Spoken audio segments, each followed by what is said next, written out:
एक पहाड़ जो दिल्ली एनसीआर से लेकर हरियाणा राजस्थान होते हुए गुजरात तक फैला है, जो इंसानों के अस्तित्व में आने से 2.5 से 3 अरब साल पहले से मौजूद है, जो भारत के ही नहीं बल्कि एशिया के सबसे पुरानी पर्वत श्रृंखला है, जिसे हम अरावली के पहाड़िया कहते हैं, जो दिल्ली की हवा, राजस्थान का पानी और उत्तर भारत का प्राकृतिक संतुलन के संरक्षक है। लेकिन आज अरावली एक ऐसे मोड़ पर खड़ी है जहां से उसका भविष्य परिभाषाओं और सरकारी फैसलों पर टिका है। नमस्कार, मेरा नाम है रामेंद्र यादव और आप देख रहे हैं न्यूज ब्लिन। 20 नवंबर 2025 सुप्रीम कोर्ट ने issues relating to definition of Aravalli hills and ranges नामक मामले में अरावली पहाड़ियों को लेकर एक अहम फैसला सुनाया। 3 जजों की विशेष पीठ chief justice B R. Gavai, justice K. Vinod Chandran और जस्टिस एन.बी. अंजरिया ने इस फैसले के जरिए अरावली रेंज की एक समान परिभाषा को मंजूरी दी।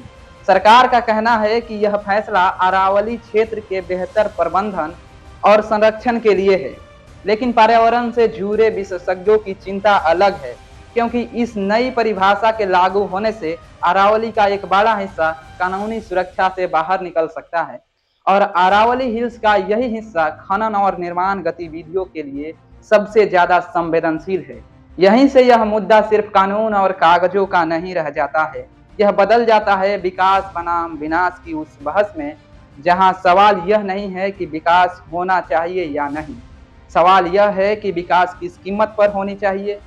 क्या प्राकृतिक संसाधनों का बलि चढ़ाकर विकास होना चाहिए या फिर विकास के लिए प्राकृतिक संसाधनों का विनाश करना अनिवार्य है? क्योंकि अरावली सिर्फ एक पहाड़ नहीं है, वह दिल्ली एनसीआर और उत्तर भारत के लिए एक प्राकृतिक सुरक्षा कवच है, जो दिल्ली एनसीआर सहित उत्तर भारत को रेगिस्तान में तब्दील होने से बचाती है, जो थार के रेगिस्तान से उठने वाली धूल रेत को राष्ट्रीय राजधानी दिल्ली तक पहुंचने से रोकती है, जो बारिश के पानी को अपने भीतर समेटकर जमीन के नीचे जल स्तर को जिंदा रखती है और सूखे के खतरे को कम करती है, जो लू और हीट वेव जैसी जानलेवा गर्म हवाओं की तीव्रता को तोड़कर मौसम का संतुलन बनाए रखती है, जो पानी के तेज बहाव को थामकर बाढ़ जैसी आपदाओं की संभावनाओं को कम करती है, जो दिल्ली एनसीआर के लिए एक हरित दीवार बनकर प्रदूषण और बेतरतीब शहरी फैलाव के सामने आखिरी रक्षा पंक्ति की तरह खड़ी रहती है।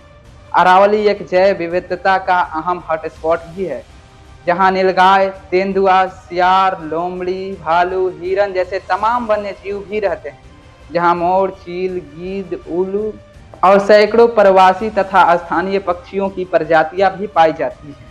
केंद्र सरकार के पर्यावरण मंत्रालय की एक विशेष समिति की सिफारिशों को स्वीकार करते हुए सुप्रीम कोर्ट ने आदेश दिया कि अब से केवल वही भू आकृतियां कानूनी रूप से अरावली हिल्स मानी जाएगी जो स्थानीय जमीन से 100 मीटर या उससे अधिक ऊंची होगी। फॉरेस्ट सर्वे ऑफ इंडिया के 2010 की रिपोर्ट के मुताबिक अरावली क्षेत्र में मौजूद कुल 12,081 पहाड़ियों में से सिर्फ 1,048 पहाड़ियां ही 100 मीटर से ऊंची है, यानी लगभग 9%, जबकि 11,033 पहाड़ियां यानी 90% से ज्यादा पहाड़ियां 100 मीटर से कम ऊंचाई की है। ऐसे में नई परिभाषा वाली नया नियम लागू होने की स्थिति में अरावली का एक बड़ा हिस्सा कानूनी संरक्षण से बाहर चला जाएगा, जिसके बाद विकसित भारत के मुहिम के जरिए हसदेव के जंगलों के तरह ही चंद पूंजीपतियों के द्वारा अरावली हिल्स को भी तबाह करने का कार्य शुरू हो जाएगा। सुप्रीम कोर्ट के द्वारा अरावली हिल्स को लेकर भारत सरकार को दी गई यह मंजूरी अल्पकालिक आर्थिक लाभों के लिए दीर्घकालिक पर्यावरणीय तबाही का जोखिम उठा रहा है।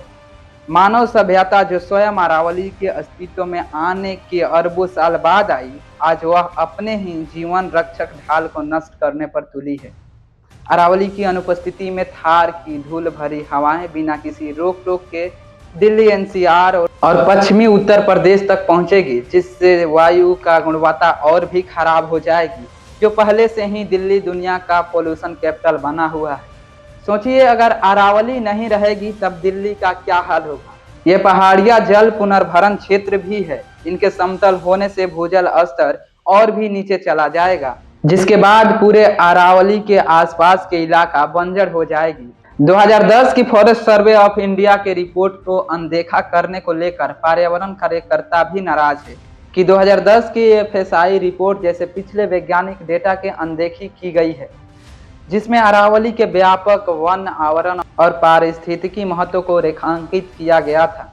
सरकार ने एक तरफा रूप से एक ऐसी परिभाषा को बढ़ावा दिया है जिसने निर्माण और खनन लॉबी के लिए रास्ते खोल दिए हैं। अरावली हिल्स को लेकर सुप्रीम कोर्ट के फैसले के बारे में आपका क्या प्रतिक्रिया है, कमेंट करके जरूर बताएं। और न्यूज़ ब्लिंट को देखने के लिए आप सभी को शुक्रिया। वीडियो अच्छा लगे तो चैनल को सब्सक्राइब कीजिए और वीडियो को शेयर कीजिए।